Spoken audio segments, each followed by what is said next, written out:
Hello, Vault Dwellers and Wastelanders. My name is Overseer Kyle, and you are joining me for a new episode of our Vault Broadcast podcast. That is our Fallout talk show interview podcast where we sit down with creators from all across the Fallout fandom, whether they are cosplayers, prop makers, designers, event planners, podcasters, storytellers, or so much more. We have a fantastic backlog of this series up on YouTube, Spotify, iTunes, and so many more places where you can catch your favorite podcasts.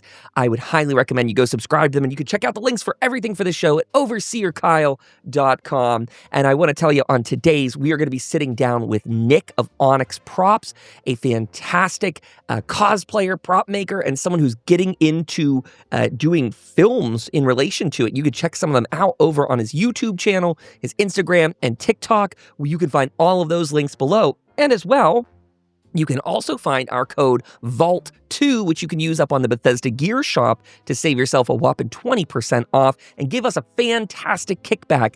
But you know, these codes are getting to be a little precarious as Bethesda's doing some maybe shady business with their brand ambassador program. So if you feel like you want to support this show in a deeper and more meaningful way, I would plead with you from the bottom of my heart, go up to ko-fi.com/overseer Kyle, and you can become a monthly member or do a one-time donation. Both or either are fantastic. As some of you may know, we're in a brand new vault here, and we're trying to fill it out with awesome Fallout stuff. And one of those things is that whenever we hit our stretch goal, we are going to put the people's names, everyone who is a subscriber, a financial contributor, up on the coffee page. They're going to get their name up on the wall here in the office. So I hope you go and check that out. But I'm not going to talk too long. I'm going to throw it off to future Kyle, who's going to sit down with Nick. And again, I hope everyone goes over, checks out the website, checks out all the fantastic people we've had on this show, because we're looking to branch out and probably start bringing you some round tables. I don't want to tell you too much more than that. I'm going to leave you with a little bit of a tease,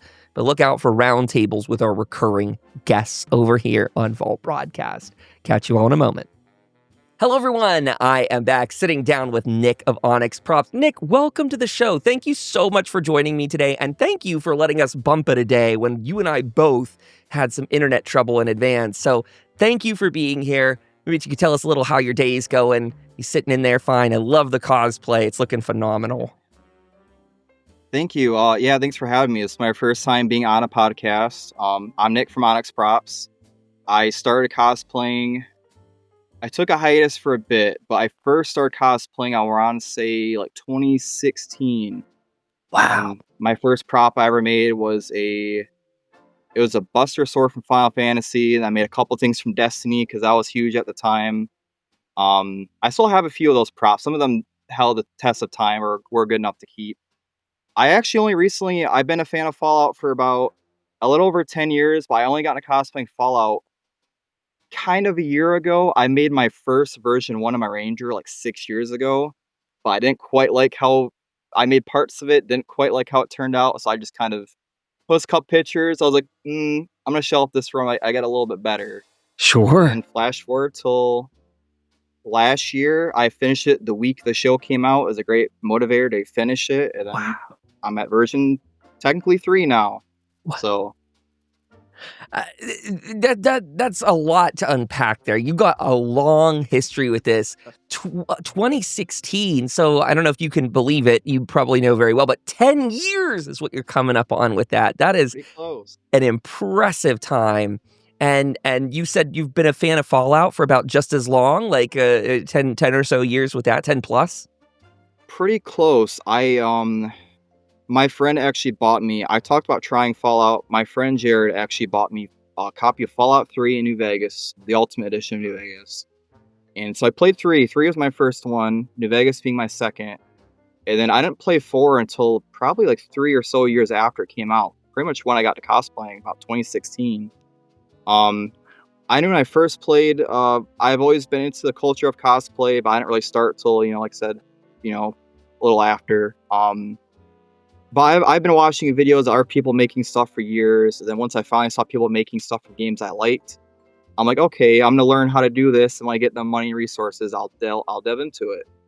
And I played New Vegas, and kind of, I want to say the first playthrough I did when I first played it, I'm like, the Ranger, I want to cosplay that one day. Oh, and I waited a little bit, did my first attempt, not so great. pushed it back, and then kind of went full force back into it. I took a hiatus off cosplay for good. Took a break, I think 2018, 2019, and then I came back about a little over a year ago now. So I took a break, and then I came back full swing, and I've like literally just been nonstop since. I'm always working on something. That's phenomenal. So you said that you had probably gotten some inspiration or motivation from watching a bunch of other creators and people's making cosplay. What was it that finally broke the camel's back, so to speak, and made you go from having, you know, no official or no functional cosplay for yourself to actually getting into it and deciding you're going to do it, you're going to dress up, you're going to make some stuff? How was that transition like for you? It was very a kind of spur of the moment thing. My friend Jared, I've known him for years. I've known him for over 20 years, most of my life. And one year, you know, we just made a couple props here and there. And then one year he's like, you know, we should go to the Renaissance Fair. We should make some costumes for that. He's like, we should make some armor for that. I'm like, you know, it's a month away. Why not? Let's do it. So that was my first full costume I finished was it's like way down on my Instagram, but I made the ebony armor from Skyrim was my first one. It's way down. Let's see if we can pull that up while you're chatting here. Like literally on the very bottom. It's been a while. But I did the ebony armor from Skyrim, and then I did Artorias from Dark Souls the following year after. I felt kind of like a fake fan because I just started playing Dark Souls when I made it, but I thought the armor was really cool, which is actually why I started playing the game. I saw the armor designs first, started making the costume, and then, which you can see right there, there's that one. And then, oh, maybe I don't have the Skyrim one on here. I have the axe right there, though, if you scroll up a little bit. I have the axe from it. Yeah. That's looking awesome. I didn't realize I didn't have it posted on here. But, yeah, so we just kind of winged it, like, last minute.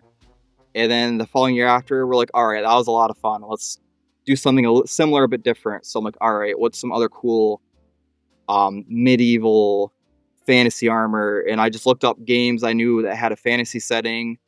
I found Dark Souls on there. I liked the armor designs, and then I started making the costume, and then I started playing the game while I was making the costume. So like by the time I finished it, I didn't quite beat the game yet, but I was like sucked in like immediately. Like, if your game has a cool art design, that draws me in to at least try your game, and if it has a cool story and world, that just keeps me to stay. Which Fallout also kind of cool art design and everything. I love the aesthetic of the 40s and 50s. I love the music, and just a cool world building and stuff just sucked me in, and I've been a huge fan since. So absolutely. I also saw some Capsule Corp in there, some Dragon Ball going on. I like that. Very recent one. I would like to revisit that one a little bit too. That one was pretty rushed, but I think I put that one together in like maybe a month, maybe. So that was a pretty quick one. The boots I made from scratch, the wig I bought and modified, which is hard to find a good Trunks wig. Surprisingly, not a lot of people make a good one. It's just kind of you find one or you don't. Yeah, here we go. Back at it. Let's see. Yep, that was my second full cosplay once I came back into it again. So that was my fourth total, but my second after my hiatus. So it was pretty... I needed something... I wore the Ranger to my first ever convention that year. I finished the Ranger suit like 3 a.m. before that Comic-Con. Oh, wow. And it was very uncomfortable to wear. So I'm like, I need at least one costume that I'm not a drenching bucket of sweat in. Sure. So I'm like, all right, Trunks or some other character. A little more comfortable to wear. I'm not wearing a helmet that's like suffocating me all day. And then Leon from Resident Evil was the next one I did. And then, yeah, so I got a couple comfortable cosplays I can wear that I'm not completely sweating in. So that is super cool. We were actually just talking about that in one of the last interviews. It was someone you know, Claire. They were on the show, and I talked to all the cosplayers about this. I always give props and compliments because it's such a intense act to... I mean, it's intense for a lot of people to simply go to a convention. It's out of most people's wheelhouse. A lot of people going to them for the first time. It's a lot of activity. You're moving, depending on the hall you're in or where you're going. It's a lot of stress, a lot of heat, a lot of people. And then to put cosplay on top of that, whether you're someone that paints your face, whether you're someone that wears a mask over your face, there are a lot of little logistics that go into that. Maybe not even so little. I mean, there's the comfort factor, there's the getting it there factor, depending on how far you're going. So, what's the lightest one you got going on is maybe some of the trunks you said, but the NCR Ranger, that's a little oppressive, huh? With the hat and helmet.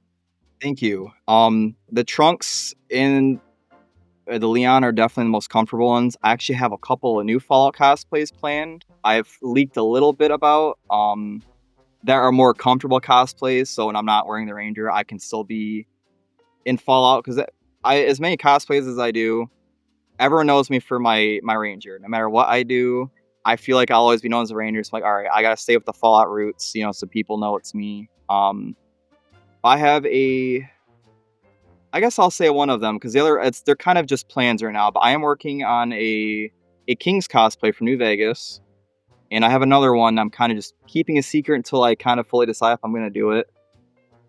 Sure. But it's definitely nice because conventions are very overwhelming, and like I said, my first ever convention was in my full Ranger suit, and I did not realize how uncomfortable it was because I've worn armor to like the Renaissance Fair and stuff, but it's outside, it's more spaced out versus inside in the humidity. You're wearing a full helmet, and I have the full duster coat on, and like everything's like really tightly wrapped around me, and it traps all the heat in. So it's very uncomfortable.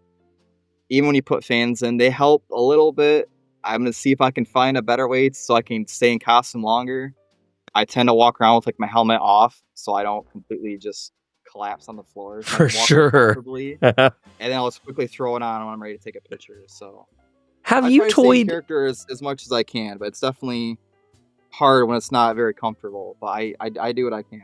Have you toyed at all with like adding in or implementing? You just mentioned fans, so maybe you meant fans internally already. But I was gonna say there's a lot of that tech that like relies on cooling your neck, since like a lot of our heating and temperature exchange is done around the head, the neck. And so I've seen a lot of those like directional things, even years ago. I don't know if it manifested, but there was some sort of thing you'd put between your shoulder blades, rechargeable, and it would like cool your body. And it was one of those more internal effects than external. Like because it's cooling on your neck, you're going to feel cooler than what the actual room is. And even just recently on a podcast, I heard a guy who was saying he went to Washington, D.C. on a little visit with his family, and they got little like around the neck, like coolers that were blowing air. And apparently, like, I mean, I didn't see it. They were describing it on a podcast, but one of them was really thin, looked more like a band of headphones.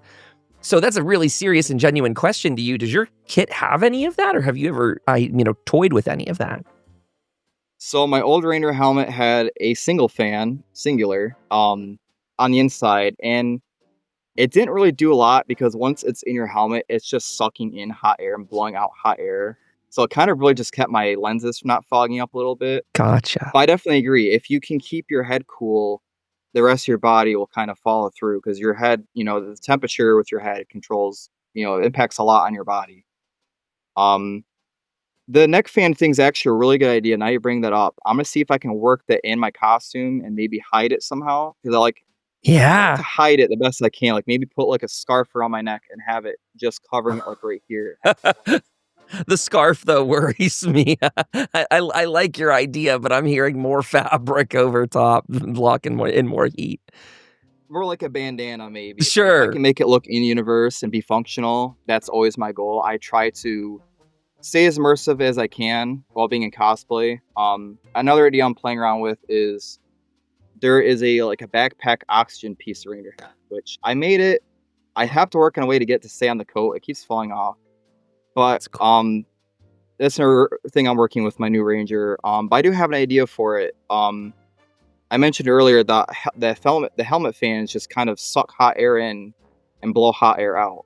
Yeah. And I'm thinking of putting one into the backpack piece and having like a mesh under it, so it's sucking in cooler air and feeding it through the helmet hose. I've seen someone do that on another costume. I cannot remember who. It was years ago, so I'm gonna steal their idea for that. Because if it's outside of my body, it'll probably be sucking in cooler air and then feeding through the hose. Hopefully by the time it travels to the helmet, it'll be a little cooler. Wow. That's an idea I want to play around with. I'll have to delve into that some more pretty soon. That's really neat. Maybe, and I'm not a maker or physical maker for sure, but I do wonder, maybe you could do something too with like some sort of water near where that fan's intaking. Like maybe you could do almost like a camelback type of thing, so you could hydrate and maybe do it. I'm thinking like a computer water cooler sort of mindset here, that like, That would be a good idea. It's funny you no. specifically said Camelback because I also play Airsoft, and I recently got a Camelback for Airsoft because it's really hot. And I'm thinking, I actually want to incorporate that and hide it in my cosplay because I could definitely hide it under my duster coat and at least stay hydrated. Yes, I could definitely sneak the straw up here somewhere. for sure you It's could. interesting you mentioned that because that is a very recent addition I just got. If you do some toy in there with like the thermals of it, now I just think that'd be fun for someone that's, you know, much handier like yourself, and you're already got some of these pieces around the fans, the camelback. I'm just saying, if you somehow work it, like I say, like a computer does, like people do all the planning for those specs. Maybe you could get it so that like, yeah, that fan is pulling in slightly cooler air just because you filled it with like chilled water. But how long does that last, you know, for the whole convention for the day? You're probably going to get that advantage for the first hour and then it'll level out. Yeah, like I could throw in some ice cubes or something. I mean, like I said, since it's like a separate piece that attaches on the back and it's like a tank like thing, Yeah. that would actually be a really good idea for that. If I could somehow, I'd have to look into, I mean, maybe I could just straight up buy a computer cooling system and somehow work it in. I don't know if that would work, but it's worth at least looking into maybe. So thank you for the idea. I might have to- Yeah. I mean, I'm sorry, I'm having fun with this. I'm just nerding out now. But you know, you want to talk about that further of cooling systems is think also maybe about like how do I say this? When you're not doing water cooling in a computer, a lot of people are doing like the fins, you know, channeling it through metal to put it out. So I wonder if there's something like that. Like I wonder if, yeah, you're a guy into this, you could figure that out. There's got to be some sort of heat interchange loop that somebody's probably already done the basics for, if not a full product. I'd be really like interested to check back on that if we get to talk to you again. That'd be a cool project to see come Yeah. to fruition. It would, hopefully by then I'll have everything completely figured out. I can plan stuff as much as I want to. Unfortunately, nothing ever goes according to plan. Of course. I notice I tend to wing it a lot, and it somehow works. My craziest, best ideas come to me at 3 a.m. when I'm trying to sleep. I gotta quickly turn over, write it down on my phone before I forget, and I go back to sleep. For sure. Why, I don't know why it's like that, but 3 a.m. is the idea hour. I get that. A lot of 3 a.m. thoughts have been like my trouble. Like, oh my gosh, I can. This will solve the exact specific issue I have, and it sucks because I have to go to sleep knowing this, but I can't work on this at 3 in the morning because I have to be up for work in like 4 hours or whatever. So I have to work, then come home. Like, okay, now I get to put this idea on paper finally, see if this works.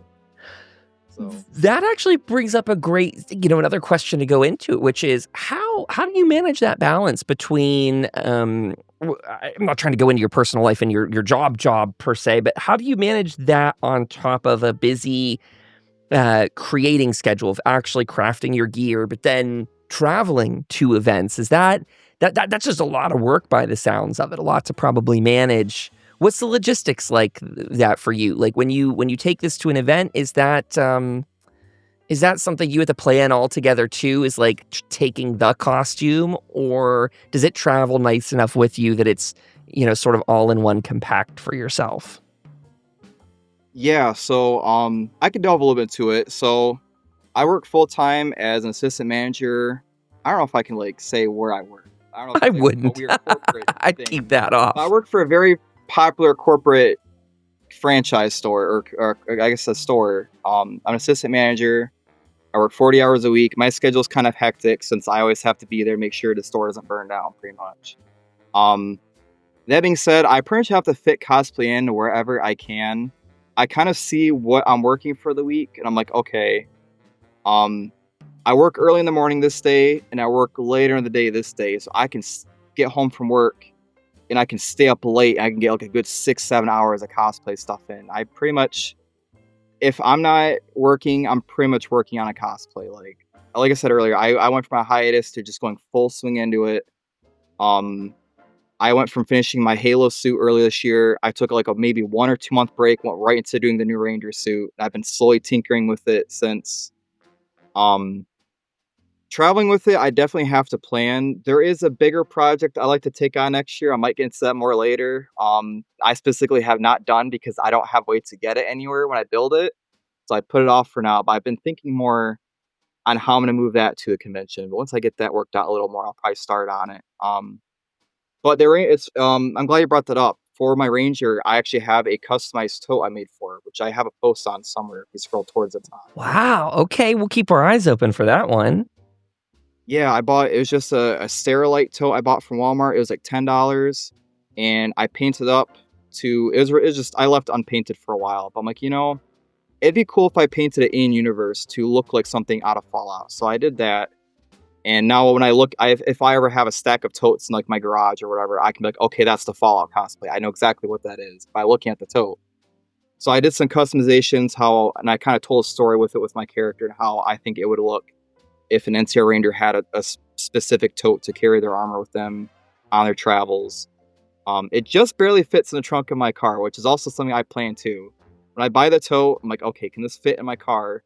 I need to know now before I get home. I need to see if I need to return this. And I get home and see how I can fit all of it into the tote. And then my ODST armor from Halo, oh yeah, there it is right there. I have another separate tote for that too. I have yet to paint that, but. So this is the tote we're looking at right here, right? This is the Sterilite one?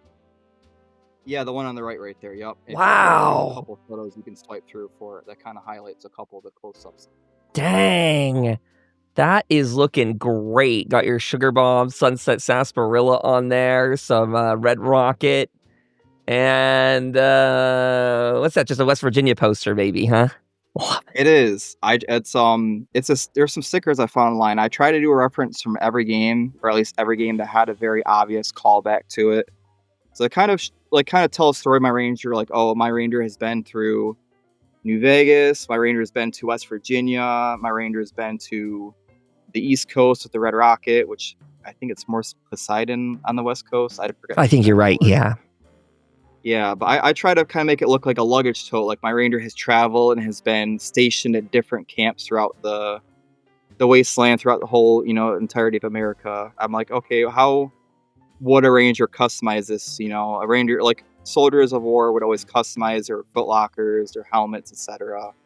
So I always try to take and accommodate and build a story with my props and my costumes. No matter what franchise I'm doing, I like to do kind of my own character. Like I start with the base of like the most basic version, and then I kind of customize it as I go. I think that's super cool. I mean, that looks so professional and so just high end. Really, this is phenomenal kit that you've got and taken around. That's again one of my questions I always am interested in is like, what's the logistics of getting what you're wearing from there to here? And of course, some people's outfits, that's a lot easier, right? If they're just doing something that's more everyday attire, let's say, of course, you can just, bundle that up in your suitcase like normal. But the more heavy and rigid plastics that you've got and start taking with you, more so, if you start working in glass and other metals there, it even gets heavier. But you start taking this from home, like it's from Michigan to wherever these conventions might be, some of them hours or days worth of travel away. And that becomes a whole other ball game. Now you look at these guys and they're 6-7 foot power armor. And one of these days I'm going to get to talk to one of those guys and ask what that's like, trying to get that out to these events. But looking at yours with the helmet, with again, the chest plate and all the rest, I would imagine it's, the further you're going, the harder that sort of travel might be. It barely fits in the tote, and the tote barely fits in my car. So I have like a small hatchback. So it barely fits in there, which is partially why I haven't made bigger cosplays yet. I might have to upgrade my vehicle or borrow a vehicle. I guess I'll kind of tease it now. I have another larger project I'm working on. I want to make a full set of T-51 power armor. And I haven't found a way to transport that yet, which is why I haven't made it. But I'm like, I might make it and just figure out later, because this is a project I've wanted to do since I first played Fallout 3, actually. I wanted to do the T-45. Okay. And it's always been in the back of my head, but I recently. I'm like, T51. I need one big cosplay, at least one in my arsenal. I feel like every cosplayer who makes armor should challenge themselves to make one large costume. Sure. Cosplayers, I'm like, I need one. I need one that's just like, oh, hello, So it'll be a project. It'll be difficult to take on, but I think I'm ready to finally challenge that. You know what's cool too, at least from the outsider looking in, is like if you figure out and kind of master any of that cooling and the fans and the water system and all of that in your smaller cosplay, I would imagine that's something you could really scale up. And that would be a cosplay you'd probably want all those systems in a little bit more. And it's lore friendly, right? The power armor's got all these self-sustaining systems in it. So you can have a lot of fun. I saw one guy, it might have been in one of the pictures that, Marty as well. You're just telling me that beforehand. Marty had shared some photos on here. And I think it might have been his. There was a guy in the shot that had a GoPro mounted on the shoulder piece of his power armor. And as simple as it was, I could tell it was a GoPro in the picture. But because it just felt so natural. I'm like, of course power armor is going to have little wired extensions here and there, like doing that. And that's the coolness to it, that, and me as a techie nerd, I think you'd have a lot of fun, like embedding systems like that within it. And sky's the limit of how far you can go. I like that head on your shoulders, though, where you're like planning this stuff out and working different ways to do it. And I enjoy talking the logistics of the car, too, because a big suit of power armor is not going to fit in there. I agree. You have to figure out a different way to transport that. Luckily, I know a few people with trucks, so I'll probably have to put it in 2 separate totes and put it in the bed of the truck, most likely. So it's kind of one of those things, I'll probably bring it once a year kind of deal. Sure. I plan on going to Good Springs this year. I'm obviously not going to drive all the way there, so I don't know if I can even fly with that. That's a figure out later kind of problem. I'm going to make it for now. If I can fly out to Good Springs that one year, that would be amazing.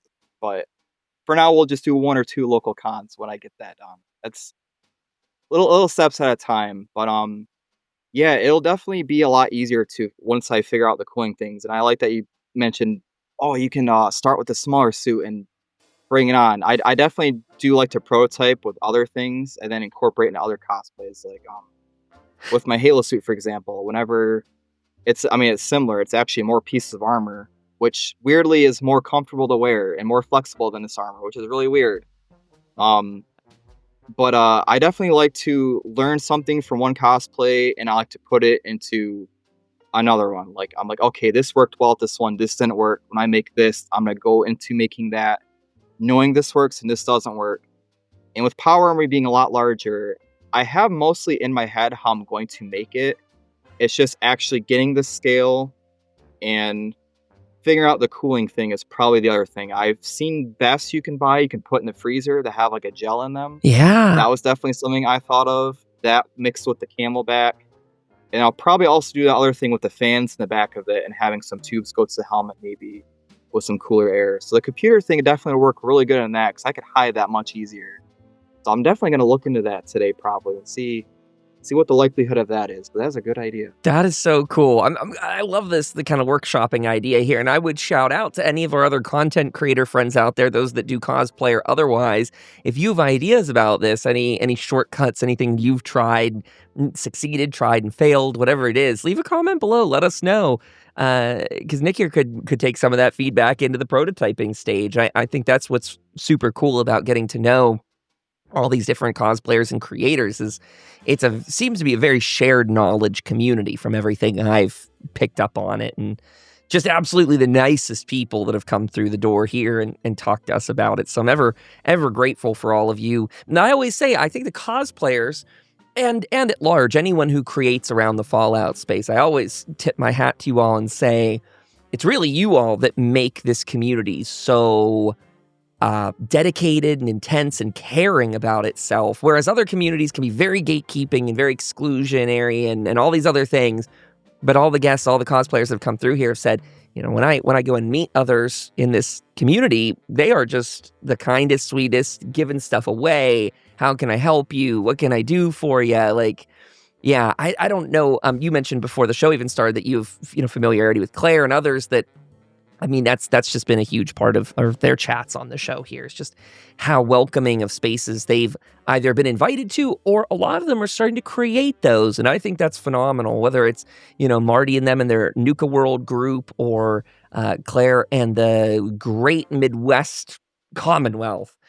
All of these groups are just so cool. Now, I wonder, have you found like a community like that you're a part of? Again, you say some of these folks. Have you kind of gotten into any of those? Is that something you're interested in? Uh-oh, we got alerts going I got off. an Amber Alert on my phone. You're all good. On? As long as, as long as this is not an emergency for you to get out of there, we're groovy. I should be okay. We get a lot of warnings, but I don't think I've seen an actual tornado here in a long time. So it's just kind of like, all right, whatever. It's kind of normal here in Michigan of how the weather's constantly fluctuating here. It's just like, all right, whatever. I'm back to cosplay, whatever. Sure. Pennsylvania's got a similar vibe here. I was loving that ODST gear too. I'm sorry, I've asked you a question, but I've also flipped around. I did want to say before I moved on from that you're good.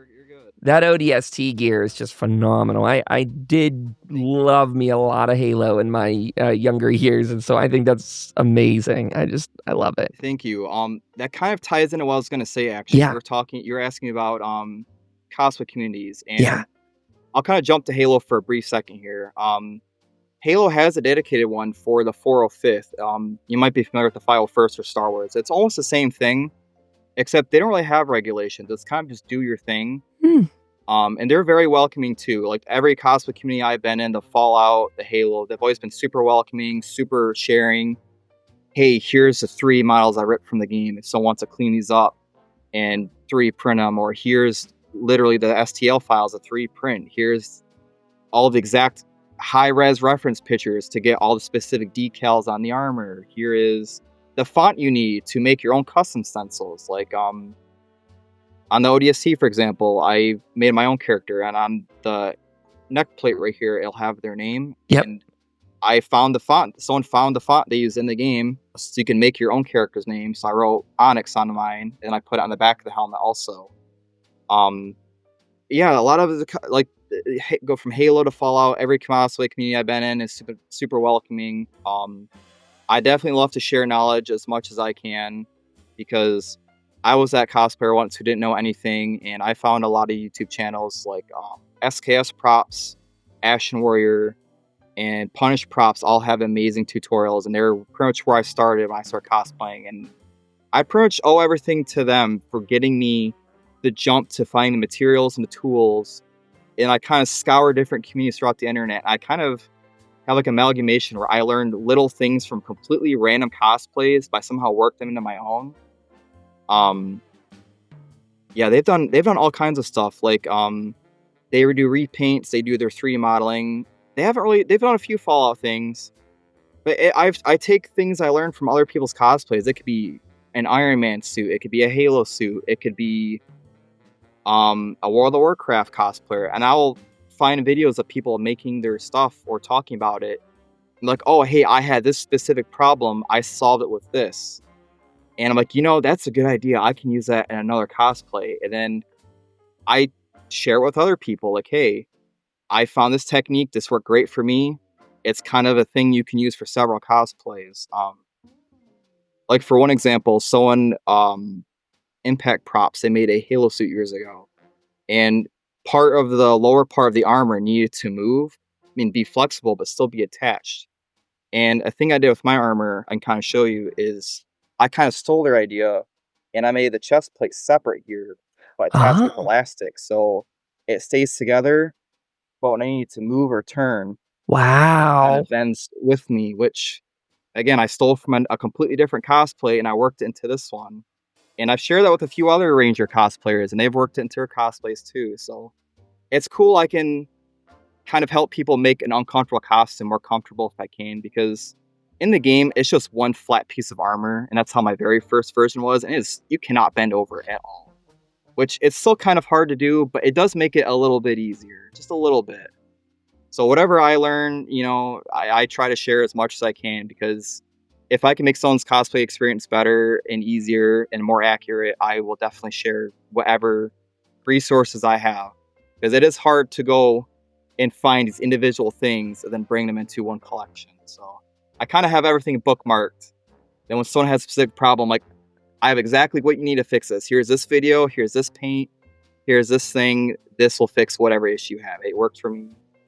So I think that is super cool, and I'll admit I'm nerding out a little bit in the sense, you mentioned Punish Props. That's a group that I've loosely followed, and kind of how do I say this in a succinct way? They were a recurring guest on a podcast that inspired this podcast's existence. So awesome.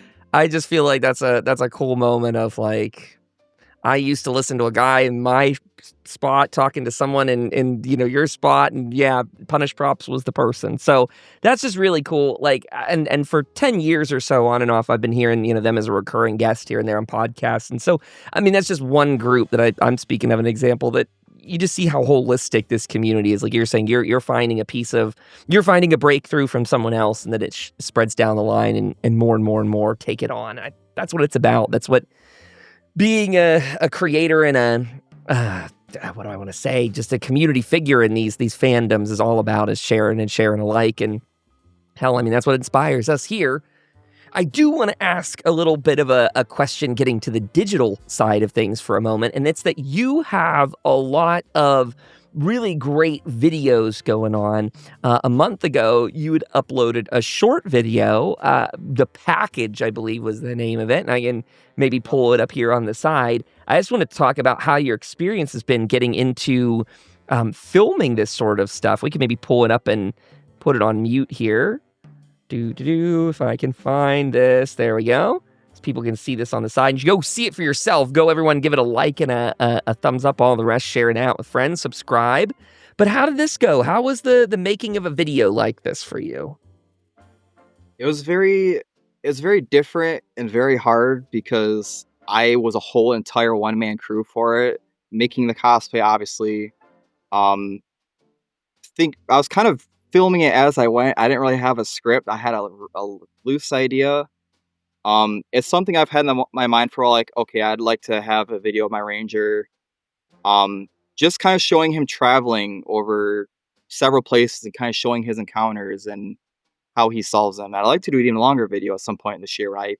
Have my resources to do that. But Michigan, unfortunately, has very hot summers the last few years. It was like 95 degrees when I filmed that, and filming it by yourself with the whole costume on, it's not really fun, but I kind of just stuck through it, and I filmed it in like a couple hours, and then I had it edited in maybe a couple days. So I had the whole thing done in like a few days. The special effects I did, like the sound design, took me a couple days. I was still kind of learning this program I'm using. I kind of did very basic stuff before. Then I did a few other small projects, too. Just I like a couple short things, but this is my first time actually having kind of a story to something. It's very short, but it's about my ranger. I don't really have a name for him. I guess probably just Onyx. I haven't really wrote his full story. I'm gonna kind of go into that when I make the longer film I want to work on. But the little bit I did film, I did have a lot of fun with it, even though it was kind of miserable to film in this heat. I don't know why it's so hot for Michigan lately, but it's just, you wouldn't think it would be. But it was it came out better than I expected. It was really hard to see if I was in frame since I was filming with the rear camera to get the better resolution. And I kind of had to like set it up, record a shot, walk through it, and then walk back like, okay, I need to stand. Like I'd find like a reference point, like, okay, this specific rock on the ground, I need to be 2 feet to the right of that, or whatever, since I didn't have anyone there to tell me I was in frame. So that was definitely a challenge, was staying in frame. And I kind of just winged it, and it turned out a little better than I expected it to. I didn't expect it to go that well. But it's about my courier delivering a package. It was actually a collab I did with Haxel Courier, who is another ranger. It was a poster he designed, and I actually won it in a giveaway from a few other creators. Punch It Graphics. Great poster. Great Fallout posters, by the way. And I won it. I'm like, Haxo, who designed the poster, does these really cool little videos of him unboxing stuff. I'm like, it'd be cool if I kind of inspired that, and made it into like a little story almost of me essentially delivering the package to myself, essentially, like as kind of, the ranger, going through all of these encounters, these fights, these environments, all just to deliver a package. But I mean, Courier 6 essentially did the same thing for a poker chip. So it's kind of inspired a little bit by Courier 6's story.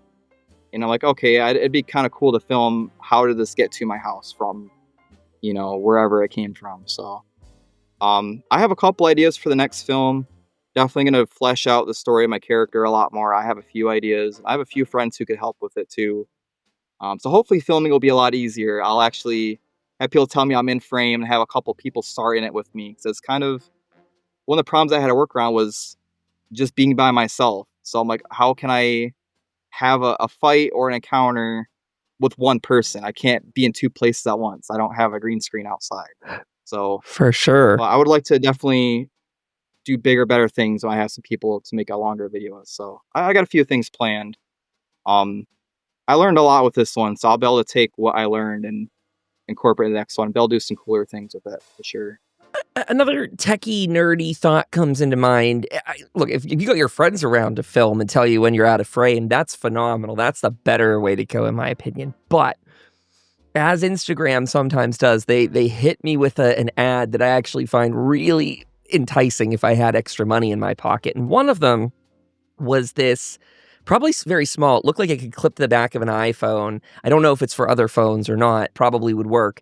But it was a mini screen, and it was all about specifically you trying to use the back camera on your phone and not knowing if you're in shot. And so it was just, I guess it just mirrors your phone screen. And I thought it was really neat. Like if I had a great reason for it, I was so tempted to buy it. But, if you get in that situation where you find you're filming for yourself more often than not, that you're the full crew, looking into something like that might be neat. Even if it's not this specific one. I don't know the name of that brand. I'm sorry, I don't have it. But they can't be the first one to the punch. And there might even be some really cheap DIY methods if you figure out how to screen share onto something else. But I mean, again, then you're taking stuff out in the field. This was just kind of cute. It seemed like a little rechargeable, but just to throw that at your direction. If I were doing that, I would love to have one of those. Yeah, I just like that would screens. be really useful because, like I said, I mean, when I'm just filming like a 10-second skit for TikTok, I just use a front camera For sure. and then I'll just flip it so that at least the words in my helmet are the right way. So I will definitely keep that in mind because it's funny. I was talking to my coworker the other day about photography. Mhm. Like, man, I have this old Nikon I use for some photography. I'm like, I love it, but I would the only thing about the newer cameras I really wish this one had, it was they have a screen that flips around. And I was actually talking to him. I'm like, what if I could an external screen for my photography camera and I could flip around? And you mentioned the one for my phone. I'm like, I was talking about something similar, but not realizing I could apply also my cosplay filming. So you're giving me a lot of good ideas. So I'll have to go do some research tonight on how I can make this process easier for myself, because filming, editing, and making the costumes by myself is a lot of work. It's a lot of work. It's being a one-man filming crew is hard, especially when you're doing the editing, the filming, the costume prop making, the directing and the writing, which I winged it for that one. But, Sure. if I can save time and make my job easier as a one-man crew, I definitely will. So I'll definitely check into those. In the most superficial Google search, it seems like there are things like that out there for approximately $50 to $100 at most. So I don't know. Some of them I saw 1-star review on one, but others had 5. So it seems like the brand that more things. Sorry. If I can spend $50 to $100 for something to make my life easier, I definitely will. I've spent more money on stupider stuff. Worth the investment, right? And that would be super cool. I mean, like I said, I almost just want it, even though I don't really have a great use for it. Because like you said, when filming TikTok videos, I've long considered, like, should I turn my camera around and get that small enhancement? But especially if you're going down the path like you did in a lot of your videos, you're probably a good 5-10 feet away at minimum from your camera, and some of those. Some look like a lot further. Yeah, that'd be a huge saver. And I also like your idea, like you were saying about your it was a Nikon camera. You can absolutely get external screens for those. Like, though I've never been on, or haven't been, I guess, into like a professional photo shoot, I do know that a lot of time they have those the check cameras. Or a check screen. I forget what the formal term for that is, but they have their proofing screens that aren't just the tiny little ones on there. So you could do all kinds of stuff with that if you really like to get into the nerd stuff, and I know I certainly Get do. like an iPad size one. That'd be even better because sometimes I'll film stuff. It looks great on my phone screen, and I blow it up. I'm like, oh, that's kind of out of frame, or that picks up a detail in my costume I didn't realize would be shown when it's blown up to a bigger screen. I need to fix that, and it's hard to see it because like it kind of sucks because like I said, I'm out of frame sometimes, and or something won't quite show or something, and it's kind of hard to see on the smaller phone. But it's like it's like if I go out and film something like my short film, which luckily for me is actually close to my house, is like right down the road, so that was handy. But if I have to drive a couple hours to go shoot at another location, and I don't have a bigger screen to catch all the flaws, like, oh man, this thing didn't quite make it in frame, and I find that out after I got home, I can't really go back out and refilm until a few Mhm. days later. So it'd be nice to have a bigger screen to catch the flaws and reshoot it while I'm there if I can. So that'll definitely help with stuff like that too. For sure. I see a lot of I guess it's the reason why a lot of professional or at least I don't want to sound diminishing when I say semi-professional. I guess I just mean people who do a lot of videography stuff. Maybe it's not their full-time job, but they do a lot of it. All those type of people typically dump that content onto a computer as soon as they can, like right back in the hotel room, right back in the car, right back into whatever. And it makes sense. I mean, this is not maybe as pressing it as an example, but I certainly remember when I was graduating college at one point and going across the country, and I had a DSLR I'd saved up and, worked for that, and I loved it. So awesome. And then I was trying to actually use it in the field as opposed to using it around the house and using it for like product photos and stuff like that. And it was the screen issue. Like, I was just blown away by how much the external light that I was just not used to fighting, how much the sun on that little screen just throws you off so much. You cannot really get that attention to detail, like you're saying, when you're looking at this tiny little device. And so I there are some DSLRs, again, if you're ever in the market for one. I know nowadays they're toying more with like you being able to send those files from one location to another. Like, I have a Canon that you're supposed to be able to transfer those images straight to your iPhone or straight to an iPad.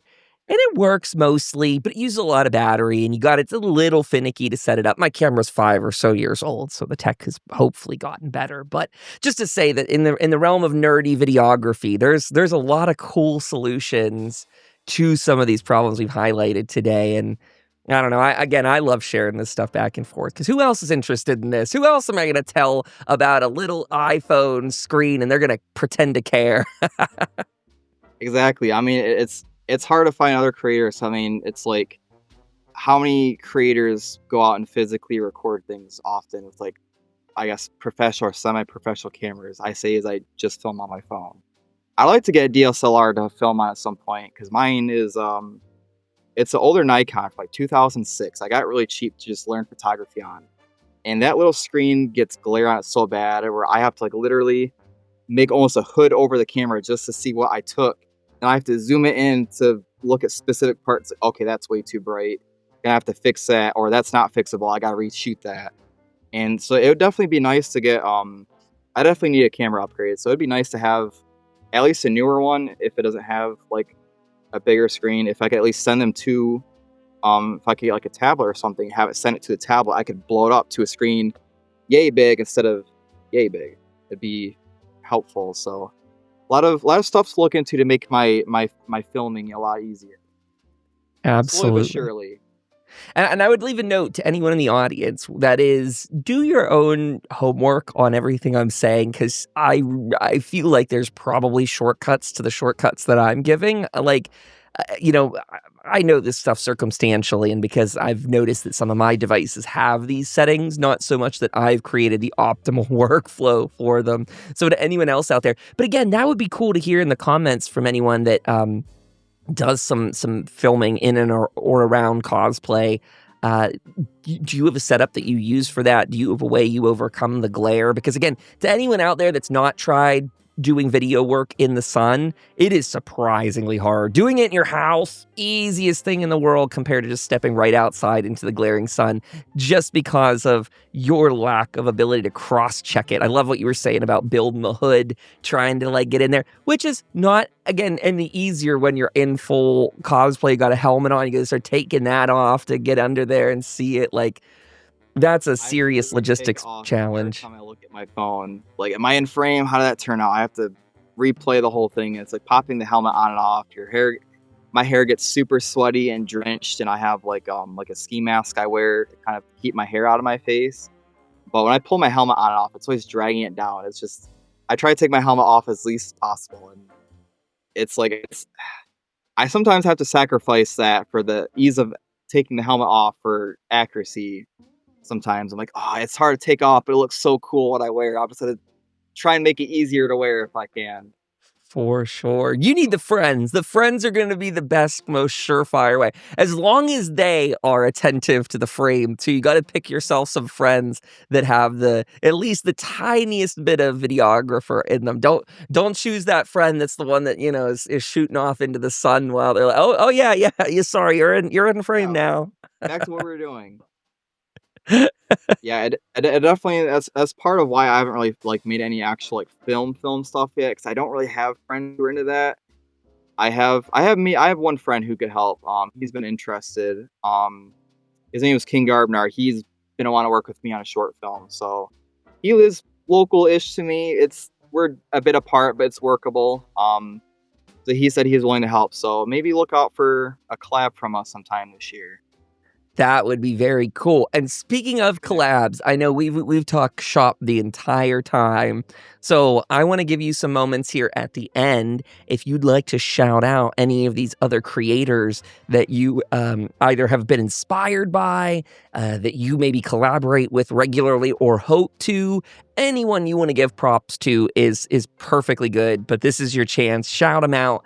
And if we see any of those people, again, comment below. We're always looking for new people to come by the show. So some of the people you name might be people we tap for an interview soon enough. Yeah, for sure. Haxel Courier is a good friend of mine. He's another ranger. I don't know if he's really a podcast guy, but I'm like, hey, it might be something cool if you want to reach out. Him and I bounce a lot of ideas off each other. I've learned a lot from him. I've helped him learn a lot. Most of the people I talk to are actually other NCR Rangers, but I do talk to some other Fallout cosplayers. Zio Kyo, he's a great guy also. I've learned some stuff from him. I usually throw my 3D printing questions at him because I'm still pretty new, and he's been doing that long. So he's usually my go-to guy for 3D printer questions. I've recently joined the Midwest Commonwealth, as Claire has talked about before. So the people there are great people. And then I kind of talk to other Fallout creators, like that Fallout guy, Vault Nostalgia, Ruthless Gravy. They're all great people also. And then my friend King Garbnar, I'm gonna bring him back up again. Really cool guy also. I play airsoft with him on occasion. I've learned some stuff from him too, and I've learned a little bit from everyone I talk to. I'm sure I'm missing people. I'm sorry. I'm involved with so many people. I can't think of everybody off the top of my head, but I know most of the people in the Fallout community, at least. We try to help each other and then improve each other. Is like, oh, hey, I know you mentioned this problem. I found a solution for it. We'll kind of throw each other links here and there. So, yeah, there's too many people to name, unfortunately, but all the great Fallout people, pretty much. I love it. That is a great list. And again, shout out to Claire's group there. I was teasing them last time they were on. I was saying that'd be so cool to get some of those people together to do an actual like in-person crafting day. Like, I just want to be a fly on the wall. And maybe I could be that guy that asks the, I can't even call it maybe dumb questions, like the technical question. I just want to be like, hey, you got filtration in that mask? Like, it would be so fun. It would be like being on some, I don't know, one of those creative TV shows where they're all hurrying to craft up a tie or whatever before the judge rings the bell. Claire was just saying how there's already some groups that have done some little crafting days together. So good community to be a part of by the sounds of it. I really like it. And I want to give you a chance too, before we head out here, to shout out where you're finding yourself to be most active on social media. Where can people go and find you there, Nick? Yeah, so I'm mostly on Instagram and TikTok. I've been on Instagram for a while, didn't really become more active with it until like last year. I've been uploading to YouTube more recently. I am going to work on more long form content as I can, and it'll be on there. I will clip it down and upload to my other stuff as I can. But I do a lot of shorter stuff, so mostly Instagram and TikTok are the big two. YouTube is getting up there with it. I'm trying to upload to it more. I'm not great with it right now. Thank you so much for having me. It's been awesome on here. You're really easy to talk to, and it's really cool to hear. You've given me a lot of great ideas as a non-cosplayer. You can think outside the box, and you've given me some really, really good ideas of stuff I can incorporate that I would not have thought of otherwise as a non-cosplayer. You think differently. That's very kind of you to say. Helps out. It's very kind of you to say. I said it before, but I see you guys in there hauling yourselves around and all that tough kit. So the first thing that comes to my mind is, how do we make that more comfortable? We don't want you passing out at any cons or Good Springs or anything like that. So that's really fun. It was fun to talk shop with you today, and I liked bouncing those ideas. Everyone, be sure to go follow Nick across the internet. Again, Onyx Props. You can find all the links to this in the description below. This episode, of course, will go out on YouTube, on Spotify, on iTunes, and everywhere else that you can catch your favorite podcast. And if you get a chance, folks out there, be sure to give this episode a like, a subscribe, leave a comment. I mean, I can't express to people how much that helps. A comment in the first hour when we're posting here on TikTok and Instagram and specifically YouTube. Interaction in the first hour for all of us creators is what pushes that algorithm even further. So a free like from any of you on all this content, on Onyx Props, on any guest you've seen, that free like, that free comment goes miles for us, and it helps us get connected with other creators. So to anyone out there, if you want to see people come on the show next, I am all ears for new people's. There is talk in the future, and I can tease my guest right here about it. There is talk in the future that we're going to keep onboarding people here with these beautiful one-on-one interviews, which are so much fun.